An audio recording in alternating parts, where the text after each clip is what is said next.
మన ఫ్యామిలీ అందరికీ హాయ్ అండి. ఈ వీడియో నిన్నటి వీడియో. నిన్న మా వారు పండు కలిసి కూర చేశారండి. నిన్న శనివారం కదా, నేనేమో పప్పు చేశాను. వాళ్ళిద్దరు ఏంటంటే మనం వెరైటీగా కూర చేసుకుందామని వాళ్ళు చేశారండి. ఏం కూర అంటే కోడిగుడ్డు కూరే, కానీ ఇదొక రకం అనమాట. మా అత్తయ్య గారు బాగా చేసేవాళ్ళు ఈ కూరని. మా వారికి కూడా ఎప్పుడు అది గుర్తుండిపోయిందనమాట. మా అమ్మ ఇలా చేసేది అని ఎప్పుడు నాకు చేసి చూపిస్తారు. నిజంగా నేను ఒక 2-3 సార్లు ట్రై చేశాను, కానీ నాకు అంత టేస్ట్ అనిపించలే. కానీ మా వారు చేస్తారు, మంచిగా చేస్తారు. నిన్న మాత్రం చేశారండి. అయితే నేను తినలేదు, మా పండు చెప్పింది అనమాట, చాలా బాగుంది టేస్ట్ అని చెప్పింది.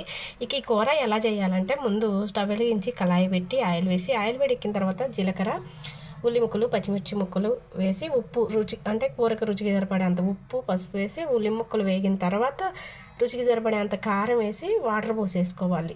వాటర్ మసిలేటప్పుడు అంటే ఉల్లిపాయలు నీళ్ళు ఉడుకుతుంటుంది కదా, అవి ఉడికేటప్పుడు కోడిగుడ్డు పగలగొట్టి అట్లా కార్చేసేయాలండి. అంటే మనం కదపకూడదు, కోడిగుడ్డు పగలగొట్టేసి అట్ట వేసేసేయాలి. వేసేసి కొద్దిసేపు ఉడకనిస్తే కూర రెడీ. నేను అల్లం వెల్లుల్లి పేస్ట్ వేయటం చెప్పటం మర్చిపోయానండి. ఇదిగోండి, నేనైతే తినలేదు, పండు అయితే సూపర్ ఉందని అని చెప్పింది. నాకు కూడా అనిపించింది, కూర చూస్తే మంచిగా కుదిరింది అనుకుంటా అనిపించింది అనమాట. వాళ్ళిద్దరూ కలిసి ఇలా చేసుకొని తిన్నారండి. నేనేమో పప్పు వేసుకొని తిన్నాను. వీడియో నచ్చినట్టయితే లైక్ కొట్టండి అబ్బా.